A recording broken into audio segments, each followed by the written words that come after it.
At this time last year, the Board of Control for Cricket in India had made it known that it intended to hold a women's IPL-style event by 2023. The then President and Secretary of the board, Saurav Ganguly and Jay Shah, expressed interest in launching the league as soon as possible, after learning that there was a sizable market for women's cricket on the Indian subcontinent. With each victory on the playing field, the national women's team won the Asia Cup, came in second place at the Commonwealth Games, and won the ODI series in England. The demand for it increased.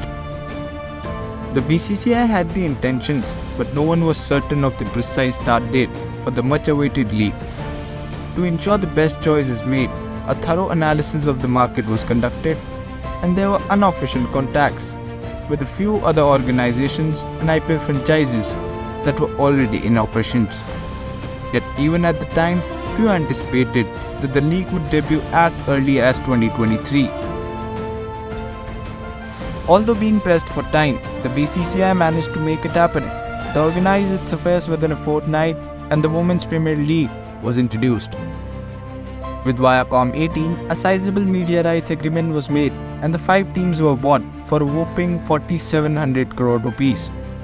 Before the dust had time to settle, the first players' auction had already been over at Mumbai's Jio International Convention Centre, where the 5 teams had paid an astounding 60 crore rupees to hire some of the biggest names in women's cricket.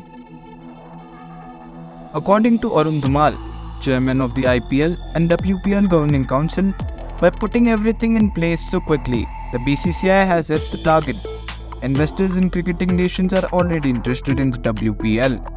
The goal is to create the largest platform for women to play cricket so that they can come and perform in the most competitive women's cricket tournament ever.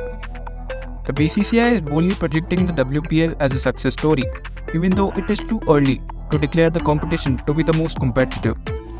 The league seeks to outperform the 100 and the Women's Big Bash League in terms of quality and audience reach. But will it completely change women's cricket in India? It most certainly has the ability to. But even if it did, comparing it to IPL's enormous audience would be unjust. Its importance comes from the enormous stage it provides for cricket players to display their abilities. The 22 games in the WPL would give new players the chance to experience top-tier cricket before making it onto the senior national team at a time when women's games are still significantly fewer than those for men. When you play for your state, there are different expectations and pressures than when you play in a franchise league. Accountability is crucial when participating in a franchise league.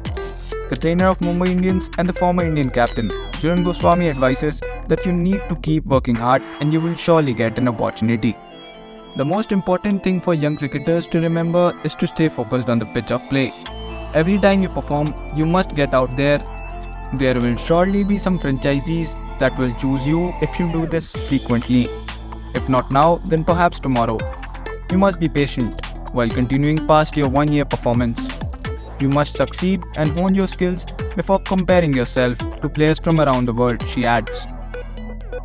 Profits are another advantage, in addition to providing young people with the opportunity to share a dressing room with some of the best in the field. The highest paid cricketers are given a yearly central contract of up to 50 lakh rupees, while players in grade B and C are paid 30 lakh and 10 lakh rupees respectively. Nonetheless, the WPL auction provided a strong indication that prices will climb in the next years. Due to the league's promise, franchisees have invested a lot in the league, even though they are aware that they won't soon break even. It's an investment for the future.